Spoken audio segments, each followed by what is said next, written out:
I'm excited. So welcome. Let's get started. So this is our very first session for all of our training.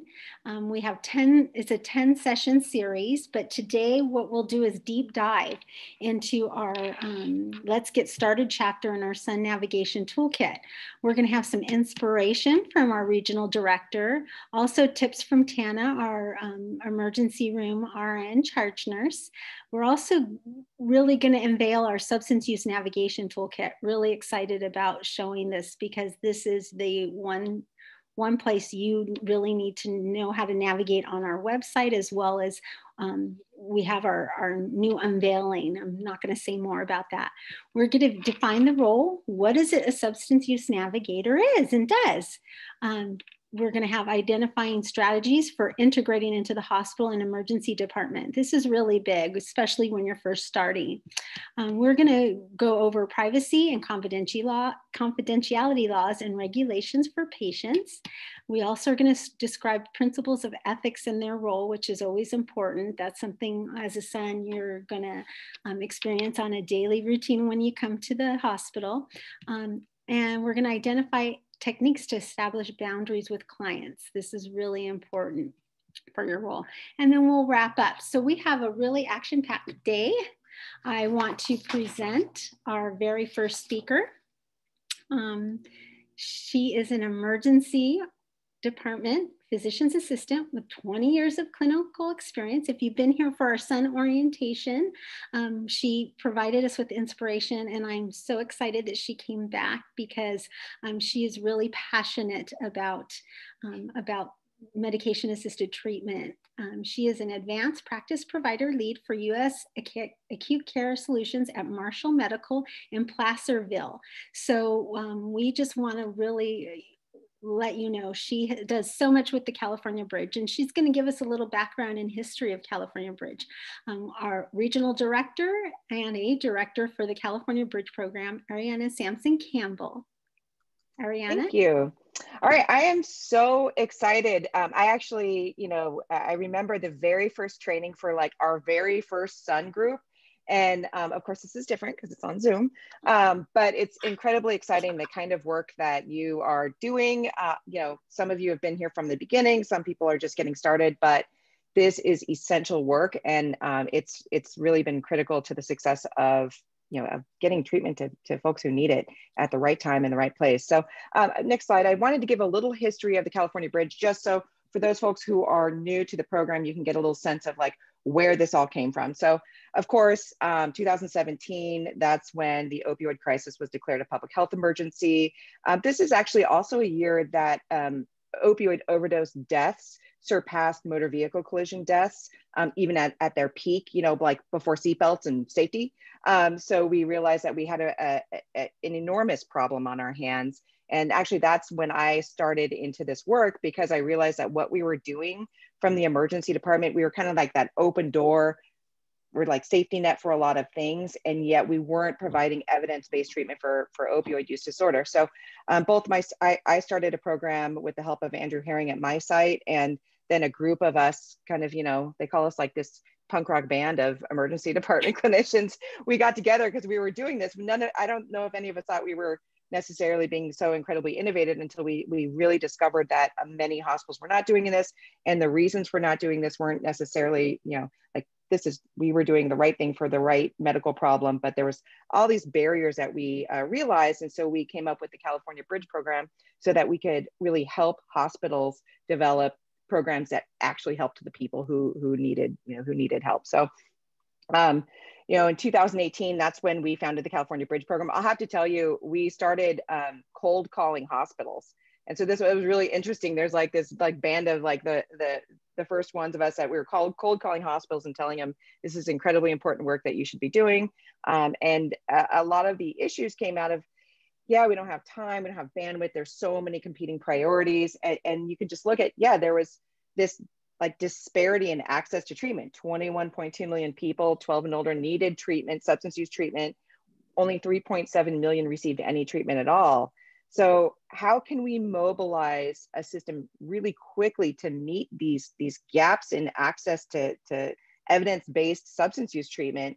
And emergency departments made a lot of sense because 24/7 access, we tend to see a lot of folks who may not have the ability to make this appointment 3 weeks in advance and then make that appointment because, you know, we have to have transportation, so like all of the things that you need to be able to make an appointment and really just to get to that point was such a huge barrier for folks who really needed treatment. So we knew that the right place to do this treatment, where we could mobilize quickly, we could scale, and we could provide access to treatment, were emergency departments and hospitals where we were already, in fact, 28% of patients who come to the emergency department do screen positive for a substance use disorder. So this was really the right place to empower our clinicians across the state to do treatment. So what happened? Well, 2018, we developed the California Bridge program, and we actually received some funding to do this.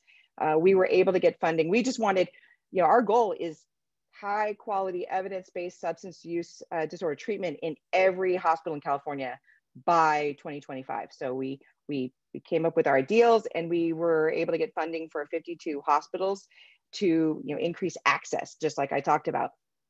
And then what we were very successful. All 52 hospitals that we supported were able to start treatment and are giving buprenorphine and referring folks to care. And it's been incredibly empowering. We've treated thousands of patients in a really short period of time when you compare to a lot of funded programs. So like 15 months. So what was the secret sauce? Like, why was this so successful? It's our substance use navigators. So we did know in the beginning that it can't just be us going in and telling people what to do. Like, how often does that work, right? But what we did know is that we needed folks from the communities that cared about people who use drugs, were the friendly face, made folks feel comfortable that they were going to they were going to be welcomed into the emergency department. They weren't going to be made to feel, you know, less than anything. And then they were going to be given rapid evidence-based treatment without all these crazy barriers that they were going through before. And we did not want them to discourage them from seeking treatment. We wanted to encourage them and actually make it safe, that where they felt they could go in and tell something about this highly stigmatized condition without feeling judged. Because as it turns out that, you know, addiction is not a moral failure, right? This is a chronic medical condition that can be treated. And once we approached it like that, we made a lot of folks feel safe in seeking treatment. So 2020, tough year, we all know, but the state of California still was able to launch this behavioral health pilot project to fund 200 hospitals to provide MAT through their emergency departments. And this is through substance use navigators. We found that this worked. When, in fact, my own hospital, when they asked us, what do you need at your hospital and your emergency department to function? We said, we need our substance use navigator. He makes all the difference in the world. Like, this has been this life-saving position. And I don't want to put too much pressure, but I have heard from substance use navigators across the state, this is the hardest thing they've ever done and the most rewarding thing they've ever done. So it is really this amazing position that once you have this in your hospital, you don't know how you ever didn't have a substance use navigator. Like, how did we ever do this? And really the answer is we weren't providing great treatment. So now 2021, new sons are being hired all across California, and we're here to provide that same education. We provided a lot of education to these first 52 hospitals, and now we have more than 200 hospitals, and this works. And so we want to make sure we provide that same education to everybody who's getting started, and to continue that engagement with the sons that are already across California doing this work, because not every day is the same. And so having that support with other sons and with this program is crucial. Next slide. So this is our model. We try to keep it simple. Like, our whole program is like this. There's so many barriers that are put in front of these programs, like, oh, we have to have everything perfect before we can treat our first patient. And that's just not the case. It's really important to get started and to give the right medication at the right time to the right patient. So yes, there's education required, but our substance use navigators, you're the change makers. So you're the ones who can make all this change happen very quickly. And again, we successfully did this in all these programs previously. So what's our model? Rapid evidence-based treatment. Folks who are asking for treatment in the emergency department used to sit in the waiting room for hours, and then they were, IVs were started, and they had medications. And it's not like we didn't try. We tried to give supportive medications, but they just didn't work. And the model was an abstinence-based model. Okay, so the only way you can do this is to not take anything, right? So it's this goal to give you supportive medications, get you off of the opioids, and then everything's going to be great, right? Well, as it turns out, that does not work. In fact, I think it's like less than 10 or 5% of people that model, that absence-based model, actually works for. So we go with what works for, evidence-based medicine, what works for most people, which is medication. Most of the time we're giving buprenorphine from the emergency department, not to say anything bad against methadone, but that's what we tend to give in the emergency department. And then connection to ongoing care. So actually having a plan for patients, just like we do with other medical problems. So somebody comes in and they're having chest pain and maybe they don't need to be admitted, but we have a plan. We make sure that they have very close follow-up and are going to get their treadmill study, right? So it's the same idea for substance use disorder. So specifically with opioid use disorder, we came up with this follow-up. This is now what we do for all substance use disorders, but connection to ongoing high quality care. So our substance use navigators are able to make sure that the clinics are treating them well. So we had some problems in my own community in which, one place, if you were 5 minutes late, they wouldn't see you. So a lot of folks were ending up back in the emergency department. Our substance use navigator was able to mediate that and to really say, hey, this is all about these patients. It's very difficult for them in this one bus in this one county to get there. So we were able to advocate for patients and make sure that they were really getting the care outside of the ED that they needed and deserved, rather than just handing the list. There was always this list we would hand patients before, and we felt like, we did our job, but that was not the case. We were not providing adequate care. And then culture of respect. I can tell you, you're not going to change hearts and minds in the very beginning, but hearts and minds are changed when this works. So developing the system, using appropriate language, modeling, this compassionate, evidence-based care, for these patients, it is transformative and it feels better than treating people poorly. So, and it works. So, having those components, keeping it simple, but you can always fall back on this model. This is what we're doing, and it works. So patients will cry and say, this is the best I've ever been treated in the emergency department. And those are some folks that sometimes where, we were starting them and they had some, side effects or something was going on, and they still said, this is the best I've ever been treated in the emergency department. And that's just from being kind and actually welcoming folks. So, and having a plan. So saying, oh yeah, we've got you. We're going to take care of this. We know how to do this. So all of that is incredibly important. So there is our model. Thank you, Ariana. Thank you very much. That was great. I think we all needed to hear what it is that the California Bridge is working on. So that we really appreciate you. And I'm looking forward to inviting you back. Yeah, thank you, everybody. Thank you. Great. I have our next speaker for inspiration is our consultant charge nurse, Tana Brooks, and she's going to discuss with you how to approach the ED team. I know a lot of people are first time in the hospital, and so she's going to give you some tips on just how to approach the ED staff. Tana? Hello, thank you so much for having me. I appreciate it. And I'm just going to spend just a couple minutes here with you. I want to share first just my story about how, I'm at Marshall Medical, and we were one of the initial sites here, and I actually work with Ariana. And I remember when we first started treating patients with BUP and following this model. And as a nurse, it was really interesting because this was this was all right at the beginning when no one was really doing this yet. We didn't really know what this was about. And it kind of just came to be that, Ariana got this started, and I had a patient who had BUP ordered for them. And I didn't know what that medication was. I'd never heard of it. I didn't know exactly how we were, what it was going to do for my patient. And it was kind of scary as a nurse to be like, what is this new thing we're doing? And so that's something that we've learned a lot with the Bridge program. And we've put in a lot of more orientation and information and resources for staff so that we can help educate nurses so that we know what's coming. But just, sorry, I have a meeting going on next door. I'm trying to focus here. But as a nurse, it was really exciting once I saw how impactful this treatment approach is for patients. I was a little apprehensive at first, but then once I learned about it and saw how much it helps patients, it's the coolest thing ever. I was talking with a patient the other day, and he said that he struggled with opioid use disorder and using alcohol as well for many, many years. And he entered our CARES clinic maybe a year ago, and he said, I think this saved my life. And that was the coolest thing to see. And we see it every day. So that's very inspirational to me, to be like, this work works, and being able to provide patients with access to treatment when they need it at the right time is so crucial to this program. So a few tips from me as far as interacting with your emergency department is, I've said this before, but just be present, be visible. If you have a story behind why you're in this work, share it with the staff. They'll resonate with that, and knowing why you're there and what you can do, what barriers you break down for patients, what barriers you might break down for staff, can really help pull the team together. Let's see what else. Know that some units or staff may be more open to a new program coming in than others.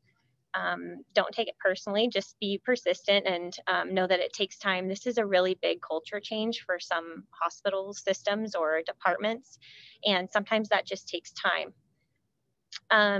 One of the things that is super, super helpful from the emergency department is knowing how to contact people, how to get consults, and when, what hours someone is available. So I know that we know when our substance use navigator, when his hours of office are, and we know how to get a hold of him. So if there's a way that you can sort out, this is how you contact me. Is there a way to put a consult in the electronic medical record? Is there not? Just having those details sorted out so that you can share that with staff is super, super helpful. So they know, are they going to get a call back from you today, or is it during hours when the substance use navigator is not on? So it kind of will depend on exactly what your workflow is, but getting that information to the ER staff is very, very, very helpful for them to be able to give their patients accurate information and move them through their visit efficiently. The other thing that I think would be super helpful with ER staff is sharing the nursing resources that are available. There are several really good handouts that we have on the website for nurses in particular, and if those can be posted in common areas or you have them available to hand out, that can be very, very helpful for nurses so that they can see, like, what's this program about? What am I expected to do as a nurse? And how can I help get these patients what they need? And lastly, I am always available to you if you have anything you want to run by me from a nursing perspective. If you want to just have a chat and figure out what barriers are you facing at your site, or what successes are you having, I would love to hear about those. Or if you come up with anything else that would be helpful for nursing staff, I'm always down to hear it and talk through whatever situations you have going on. Thank you. Wow, thank you, Tana. That was awesome. I really encourage them to look on our website, like you said, and we'll go over that. So thank you. I know you're busy. I know you're on. So we really appreciate your time here, and we will ask you back. Sounds good. Thank you. Thank you. All right, guys, moving ahead. We really want to make sure that everybody is aware of our substance use navigation tool site.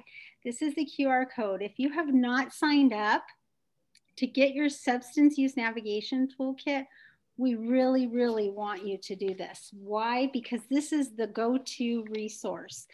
We are going to take a poll, time to poll, because we want to know, have you signed up for your Sun Navigation Toolkit?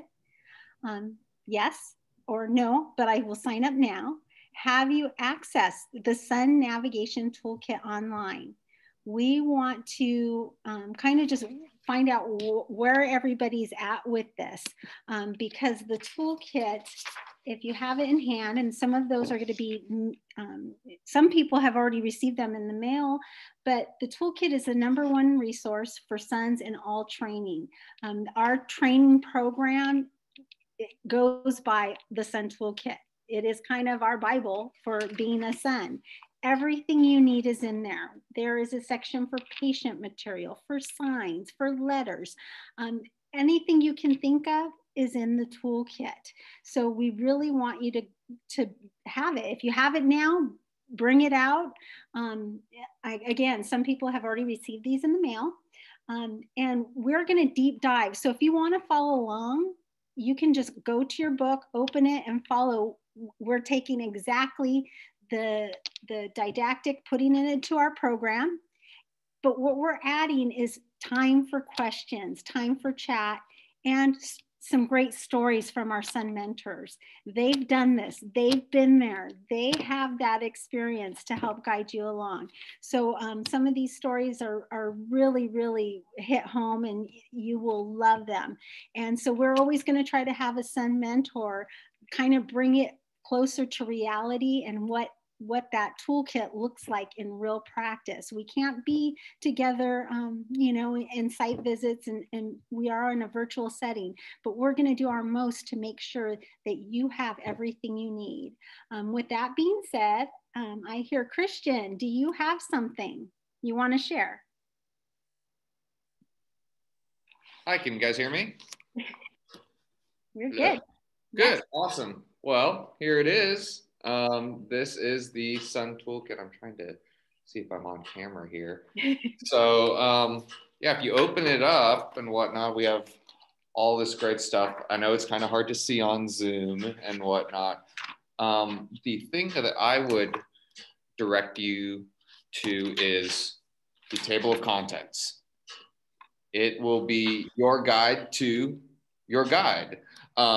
Essentially, if you want to just start from the top and go through it, I think that's great.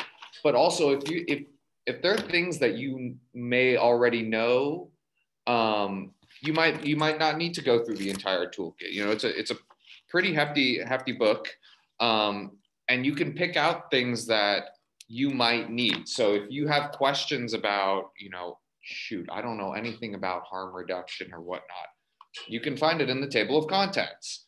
Or if you were looking for, you know, it's my first day and I don't know anything, you might want to start with section 1, getting started. So it has a lot in here. A lot of clinical things, a lot of just patient interaction, how to get started. And it slowly progresses into, you know, your first day, your first month, 3 months, 6 months. So it's a really nice tool that you can use as a guide and stepping stones. And you know, again, I don't think there's any right or correct order to this. It might be, some people might just use this to pick out 1 or 2 things, but this has everything you need to know. And then if you have, you know, questions after reading something or something's like unclear, you should reach out to a Sun mentor and ask them. And you know, we will know this toolkit, and we can definitely. Cool. I personally just like having stuff in my hands as opposed to online stuff, and that's just me personally. But yeah, you got everything you need here. Thank you. Thank you very much, Christian. And we really appreciate that. So we're really excited. The next thing, we have some, our poll came back. Have you signed up? 82%. Yay, I like that. So 18% say no, but they will. Good, because you have to have that. That's the key to starting. Have you accessed?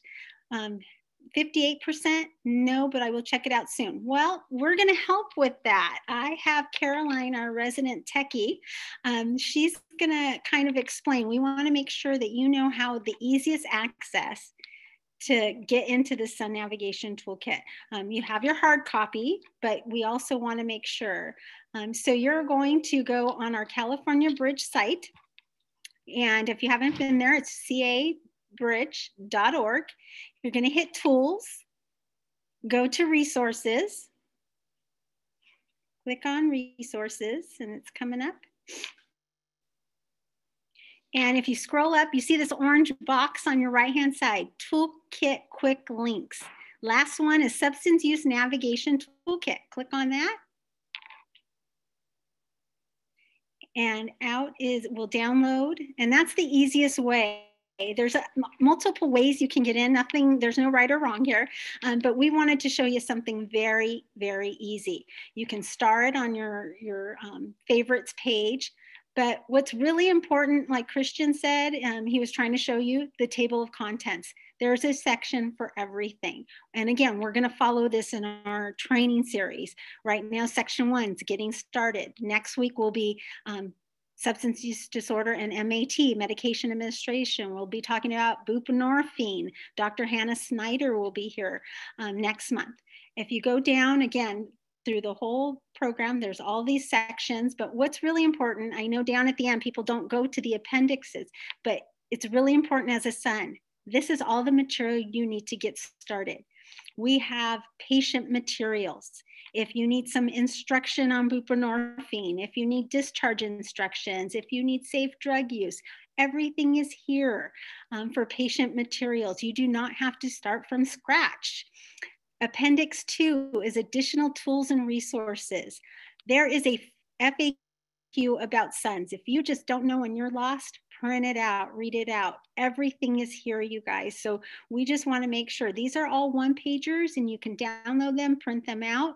If you don't have your hard copy, these will be printing out in one page. We also have sign templates and a patient intake form. If you just don't know where to begin with a patient, there is a template for you to use. So please do not hesitate to ask me, ask your son mentors. If you don't know and you haven't been on here, get familiar. It's very, very important. Thank you, Caroline. Thank you so much. Now,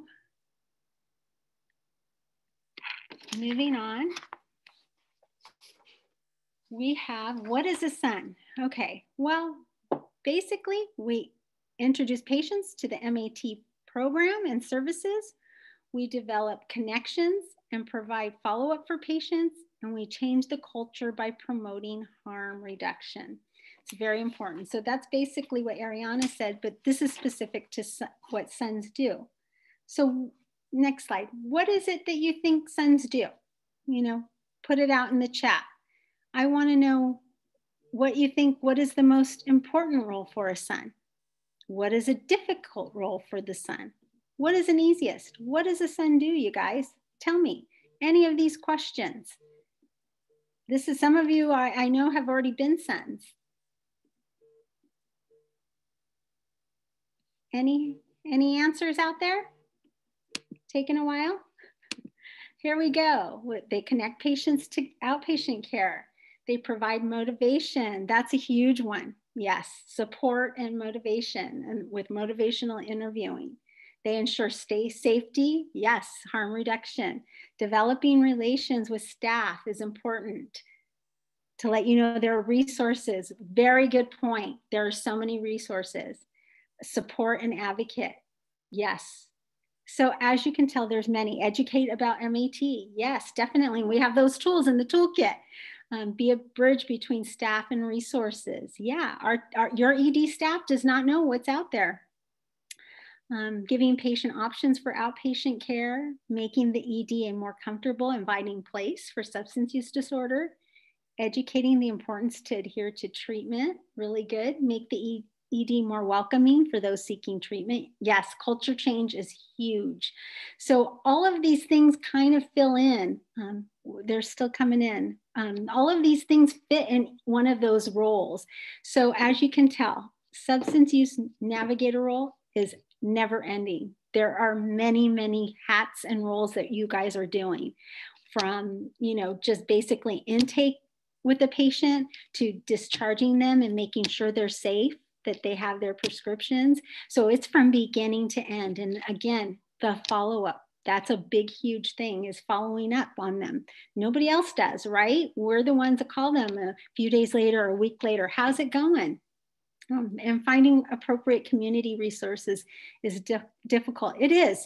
You have to make a lot of cold calls, but definitely we can put you in the right direction. Make sure patient is well received, not judged, provide follow-up. These are all great answers. I'm not gonna carry it anymore. All right. Okay, next up, after defining the SUN role, we're going to teach it. Tommy Trevino has some information. He's a pro at this. I love his stories, and I can hear him talk about his first experience in the ED. I love it. So without any more wait, our Sun mentor, Tommy Trevino, is going to talk to us about integrating into your hospital. Tommy? Hello, everybody. Well, I don't know if I'm know what I'm doing or not, but I'll share a story of. I started in August 15th, August 31st, 2015. So it's been almost 6 years now. And when I first came to the emergency room, Dr. Milan, my champion, I asked her, "What do you want me to do?" And she turned around, looked at me, and goes, "You're the professional. You tell us." And so I just walked in the ER and UC Davis, and I had never been in an emergency room in my life. Doctors, nurses, janitors, everybody going everywhere. And I'm going to be honest with you, I was scared. I didn't know what to do. And here's Dr. Mullen telling me I'm a professional. So I just looked over and I seen someone that was intoxicated, and I went over and sat next to him and talked to him for 2 hours. 2 hours later, I was able to put him in a rehab, and everybody thought that I was just Dr. Mullen thought I was just the guy, you know what I mean? So as time went on, I was getting bullied. Security guard was bullying me, social workers, discharge planners. There was some social workers that had been working here 30 years, and one of them was telling me, "You and your failing program." And I had discharge planners telling me, "You got to do this, you got to do that." And so I went to Dr. Milan, my champion, and I shared with her. I go, "I don't know if I can do this. I'm ready to walk out of here. I can't do this." And she goes, she told me, "Tommy," she goes, "if you won't quit on me, I will teach you, and I will always have your back." She goes, "Remember, you're a professional. Just remember that." And I'll never forget that. When she told me that, I stood up straight, held my head up high, and called the supervisor for the security guard, had a meeting with him, and told him, "What I'm worried about is if you treat me like that, how are you treating our patients?" The same thing with the nurse that bullied me. I got a hold of her supervisor, and I had a talk with all three of them. "If you treat me like that, how are you treating my patients?" So I built a relationship up with everybody, and everybody knows me now. Here, 6 years later, I'm walking with my head up, going down the hallway, and people are asking me, "Tom, what do I do with this? What do I do with that?" Everything has changed. Now I was just promoted to supervisor 2. I have 2 counselors working for me, working under me, and I have a 4-year medical resident psychiatry shadow me once a month. I get one every month. I get a medical student every month. I mean, my program has just grown. Our program has just grown all over the hospital. But what I want to share with everybody is hold your head up high. Just do what you know. Don't do what you don't know. You will learn the rest. As you learn, do what you know, and hold your head up high, and don't let anybody bully you. And remember, you're a professional. We're here to help people, and we're here to save lives. And that's what kept going through my mind, and it pays off. Thank you for listening. Thank you, Tommy. Thank you very much. So some parting words, the new Sun in the ED, I think from Tommy's story: be patient, learn your way around the hospital, be adaptable. He talked about your connection with your clinical champion, and be confident, keep going. And you've gotten a lot of that, Tommy, in the chat. You've given them some encouragement to keep going. So like I said, Tommy has some great stories, and we're going to be incorporating those into our training. So that way you guys know, we've been there, we've done that, and we're here to help you and pass on the knowledge that we've had. Thank you so much, Tommy. Next up, any other questions? Oh, we have somebody complimenting Tommy. He was invaluable in helping me to onboard at UCSD Hillcrest. Awesome resource. You got that right, Tommy. Definitely. Dennis, thank you. Tommy is a great resource for those who don't know him. Any other questions at any time? Please type your questions in the chat and address them to the panel and attendees, because then everybody could see your question, okay? All right, next slide. Patient privacy and confidentiality is going to be presented by our Sun mentor, Angela Caldwell. Angela? Thank you, Sherry. I would like to just, off of Tommy's presentation, just say that he is amazing and he did help me as well. One of the biggest things that I felt was needed as a son mentor or as a son is just confidence. Be confident. And that's what Tommy had taught me when I was able to shadow him. Be confident. So going on, we're going to talk a little bit about patient privacy and confidentiality. Just a brief overview of it, as most of you already know about this stuff. You've probably already been working in the medical field or in the hospital, but we're just going to go over it a bit. So HIPAA, we have to follow HIPAA. HIPAA is Health Insurance Portability and Accountability Act, a federal law that protects our patients' information. Next one is the 42 CFR Part 2. This is a special law that protects the information of people that are getting substance use treatment. The emergency department does not fall under this category because we are basic medical care. So we don't have to follow that regulation, but we absolutely have to follow HIPAA. Release of medical information. Basically, we need to get permission from our patients to talk to other facilities about them. If we're making appointments for our patients with a clinic, we got to have that release of medical information to discuss anything with that clinic to get that patient set up. So what I do and what I would suggest doing is immediately have your patients sign that release. Just to get it on file, keep it there, have it uploaded into their chart.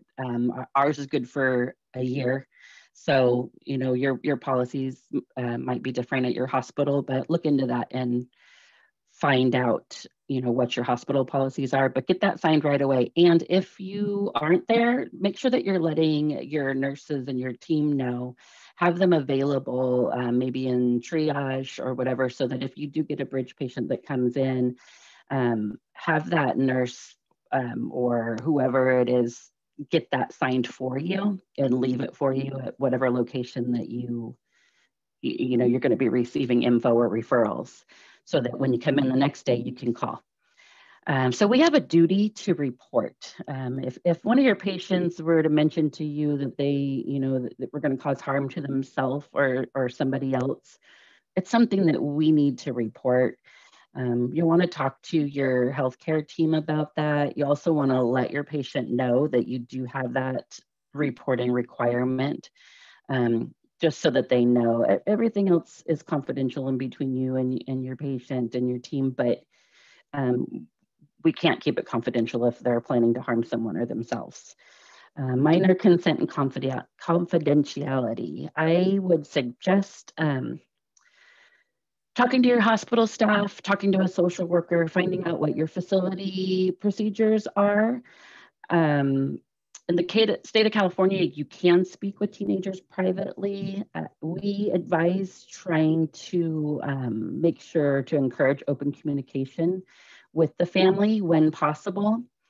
But reach out to I go with my social workers. They know all this stuff, and just make sure that you're in communication with them if you have a situation come up where there is a minor or a teenager, and just make sure you're following your hospital's procedures on that, just to be safe. Social media. Don't post anything on your personal social media in regards to work. That's just the best suggestion. A lot of places do have business social media, and you know, you may want to post things here and there. Be very careful. Make sure you look into your policies for your facility. Also, no personal information about your patients. Better safe than sorry. So, you know, just really look into that. Just make sure that you're not doing anything that could possibly get you in trouble, your facility in trouble, or be against HIPAA regulations, really. That's it. A lot of the stuff is in your toolkit. Well, all of it is in your toolkit. It goes deeper into each subject. So go ahead and look at that stuff. If you still have questions after reviewing your toolkit, you can always get on Slack, post your questions, or contact your son mentor. And that's it. Does anybody have any questions or anything? You can type them all into the chat. I've seen a few pop up.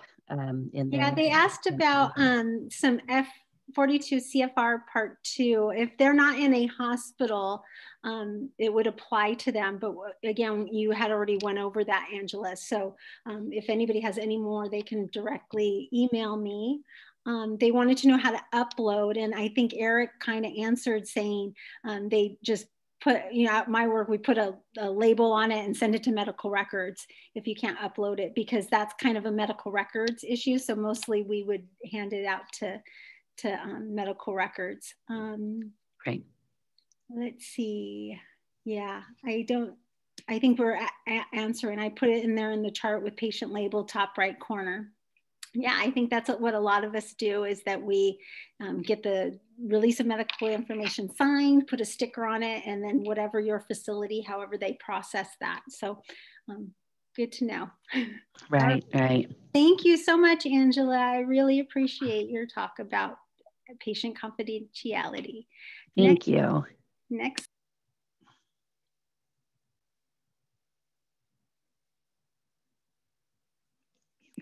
This is a really hefty topic, but it's very important because every day we walk into the hospital, there's always some challenges. So next up, Ethics for Sons is presented by Latoya Mitchell, our son mentor. Hello, Latoya. Hello. So again, as Sherry said, ethics can be a pretty heavy topic. So I'll do my best to cover it and not get too in depth. So if you can, go ahead and type in the chat box what comes to mind when you hear the word ethics. And another reminder, just remember to select all panelists and attendees. Integrity. Thank you, Christine. Personal boundaries, yes. Do no harm, respect, absolutely. So all of these things, you know, are involved in ethics. So as a son, there are certain principles of ethics that we uphold. Yes, professional behavior and confidentiality, absolutely. So you can share in the chat box, what is autonomy? What does that mean to you?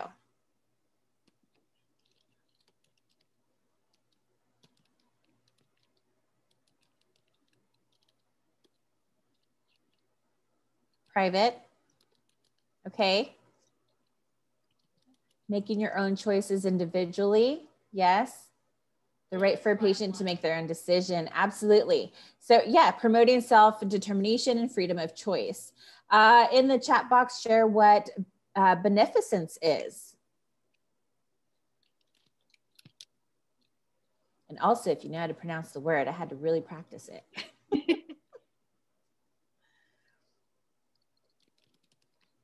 Doing good, not harming, doing best for the patient, keeping consistent, doing good in the patient's eyes. Absolutely.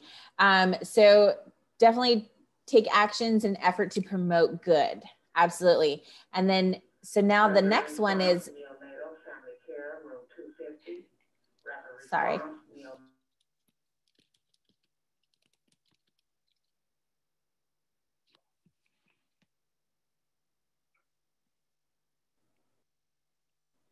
Apologies, guys. I'm right under a speaker here. Okay, so non-maleficence. Got that one right. What does non-maleficence mean? Do no harm.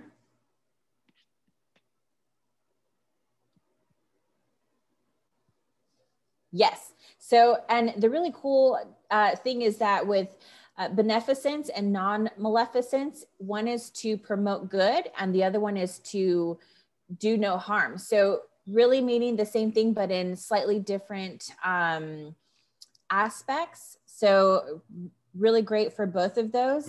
And the last one, go ahead and chat in the box what justice means to you.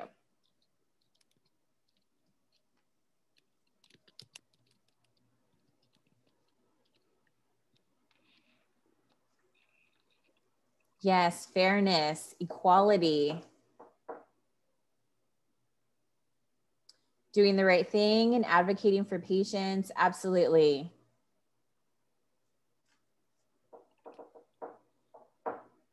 Promoting advocacy, absolutely. So seeking fairness, and definitely treating equals equally, and then treating unequals according to their differences. Next slide, please.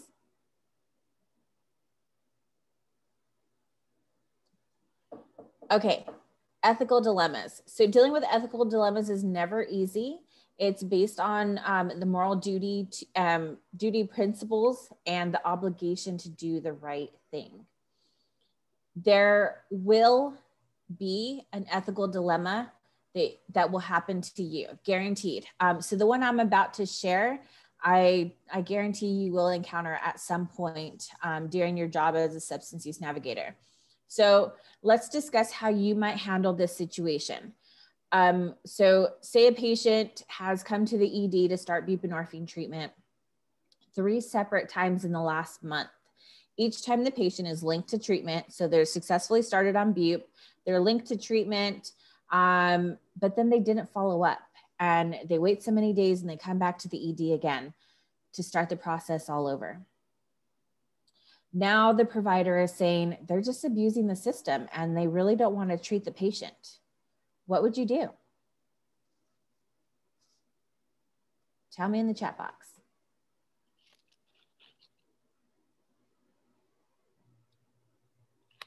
Find out what the obstacle to follow up is.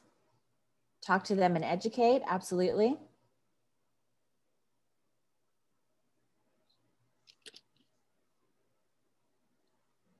Find out why.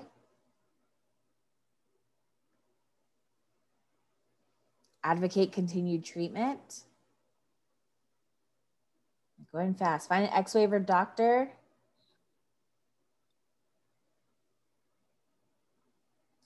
Have them talk to the attending, educate the patient and staff on trying to make them feel comfortable and furthering the process. Ask the doctor, do you want to treat the patient with Suboxone or do you want to wait till the patient OD? Okay. Find out what barrier kept them from accomplishing. Find another MAC clinic. Okay, definitely all good suggestions and ideas here. So let's go on to the next slide and kind of break this down. These are strategies for ethical dilemmas. One of the things that you want to definitely consider is there a law or organizational policy that determines how you must respond? So if it's yes, then follow that law or policy. If it's no, then we can continue on to consider the rest of these, which is, you know, is this a clinical problem? So since you guys heard the dilemma, you tell me, does this seem like a clinical problem?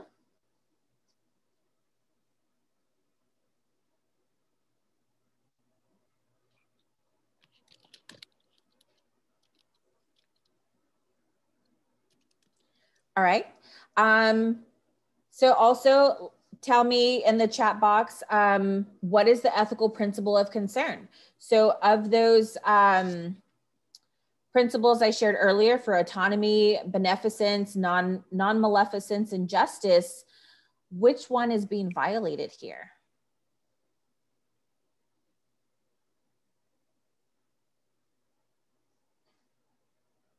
Non-maleficence, do no harm. Definitely. Justice, beneficence, yeah. Pretty much all of them, right? Even autonomy. And then are there cultural issues or stereotypes that are affecting you or the patient's behaviors or actions?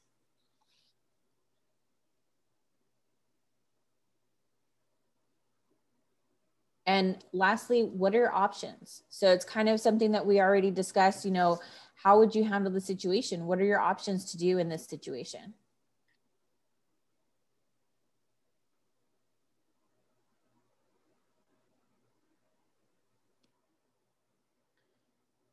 Who wants to hear how I handled the situation?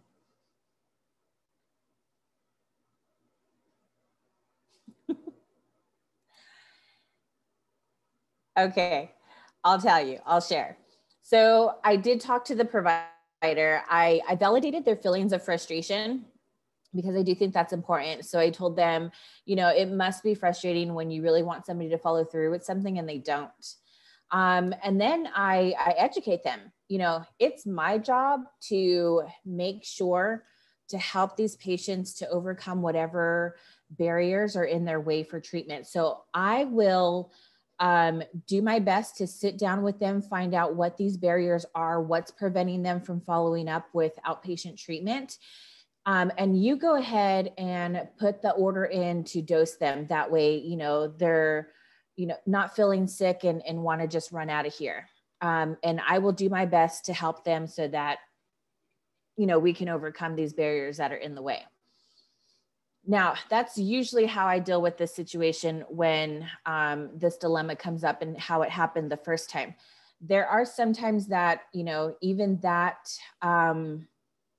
that situation needs to be maybe escalated and you have to go up the chain of command. So then you would just, you know, go to your charge nurse or the, you know, nursing director, whoever you might need to, so that you can get this fixed, you know, internally, but still always find a way to help the patient. So that's it for my section. Thank you guys for listening and being involved in the chat. Latoya, that was just awesome. That was such a heavy topic and you did that wonderfully. It's very hard to cover. So again, thank you. We really appreciate it. You were awesome. Thank you so much. Next up, some more heavy stuff with code of conduct and establishing boundaries. Mr. Eric Hill, another Sun mentor, you will bring this home for us. Yeah, heavy, right? I like the heavy topics. I get heavy sometimes. My name is Eric Hill. I am a substance use counselor, certified alcohol and drug counselor with CCAP. I'm a substance use navigator at Marshall Medical Center, and I'm also the Sun mentor for the Northern California region and the Providence Medical System. So if you guys belong to either of those places, I'm your mentor. We're going to go into what it means to have a code of conduct and establishing boundaries with patients. Oh, wait, that next slide, please. I clicked a slide on my other computer and thought it would work on here for some reason. Anyway, the code of conduct for Suns. Type it into the chat if you know of your facility's code of conduct. Let's see, does anybody know their code of conduct for their facility? If you have one, I'm sure you do. I know mine does. Troy, you know? Okay, Tamber, you don't? Okay. Do you know your specific code of conduct for the role as a substance use navigator? Maybe. Does anybody have any idea of what that looks like? Do's and don'ts? Okay, Latoya, not by heart. Yeah, that would be crazy if you did, I think. That is what is now being written by me, Troy. Well, thank you for what you do. We're going to go over all these things, what a Sun should do and what a Sun should not do. Next slide, please. Oh, wait, no. We're going to go over it right now. Sorry, I misread my notes. Always follow your hospital's code of conduct. It's always your baseline. Wherever you're working, you're going to want to make sure you follow the rules of that organization, or you will most likely get let go. And it's not exactly the same. I know that our role is similar as an addiction counselor. Some of us have certifications in different areas, but we have a good code of regulations that can be pretty much adapted to most addiction roles. I put the link in the chat. These guidelines are really good. Are really good for making just a baseline. Sun should comply with any codes of conduct developed by their employer or organizations through which they have received a certification. That's your job, that's your certifying body. Protect patients' confidentiality in accordance with the law. For example, HIPAA. or other situations. If you have to cover it with CFR 42 Part B, please do so. Always get written consent just in case. Verbal consent works for HIPAA if you put it into the chart, documented well. Cooperate with complaint investigations and supply adequate information during the complaint investigation unless such disclosure of information would violate the confidentiality protections. Sons should not provide services while under the influence of any amount of alcohol or illicit drugs, excluding lawfully prescribed or over-the-counter medications used as directed, right? Provide services beyond the scope of the training, registration, certifications, or licensing they hold, staying within your scope, substance use disorder, navigation, connecting people to outpatient services. And you cannot discriminate against anybody for anything based on race, religion, age, gender, disability, national ancestry, sexual orientation, or economic condition. We are not discriminatory. Can I have the next slide, please? All right, establishing boundaries. What would you do? Okay, so I have a good story. I was working at a withdrawal management facility. I'm going to bang this out quick because I think I got 3 minutes left. I was working at a withdrawal management facility, more commonly known as a detox facility, right? And I was working for this company that I had gone to treatment with, right? So that makes it all sorts of interesting. And we get this person who's coming in. He's this guy that I was literally in treatment with. We went to treatment outpatient all the way through. So this guy is schmoozy, if you know what I mean. He's trying to get away with whatever he can get away with, right? And I'm pretty new, so I'm stepped back, but I'm watching my colleague, and he and him are homies, right? So he's letting him go, take his car to like pick up his own prescriptions, and like he's violating all these boundaries. Like he's breaking rules of the company. He's doing all this stuff because dude is a homeboy, right?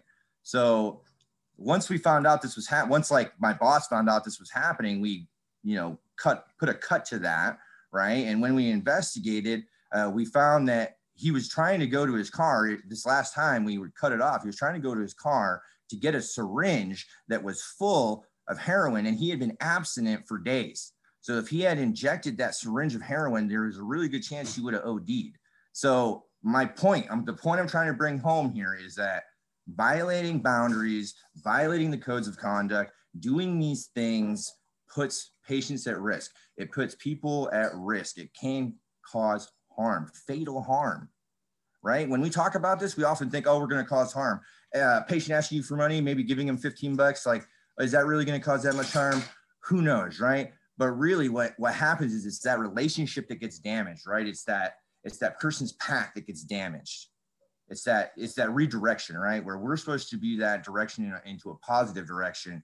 And when we blur those lines of the counselor and the patient relationship, or if you have dual relationships and you don't have those boundaries that say, no, this is unacceptable, it can cause harm to your patient and you. And it's not a good situation. I think that I'm out of time. But we have solutions for these. If you, I can go through them really quick. Sherry, do you want me to? You know what, I've put in the chat that for more information, there's a section on boundaries. I wanted to hear your story because I love your stories. All right. So I think that was more important than if they need more information on boundaries, there's a whole section in the navigation, Sun Navigation Toolkit.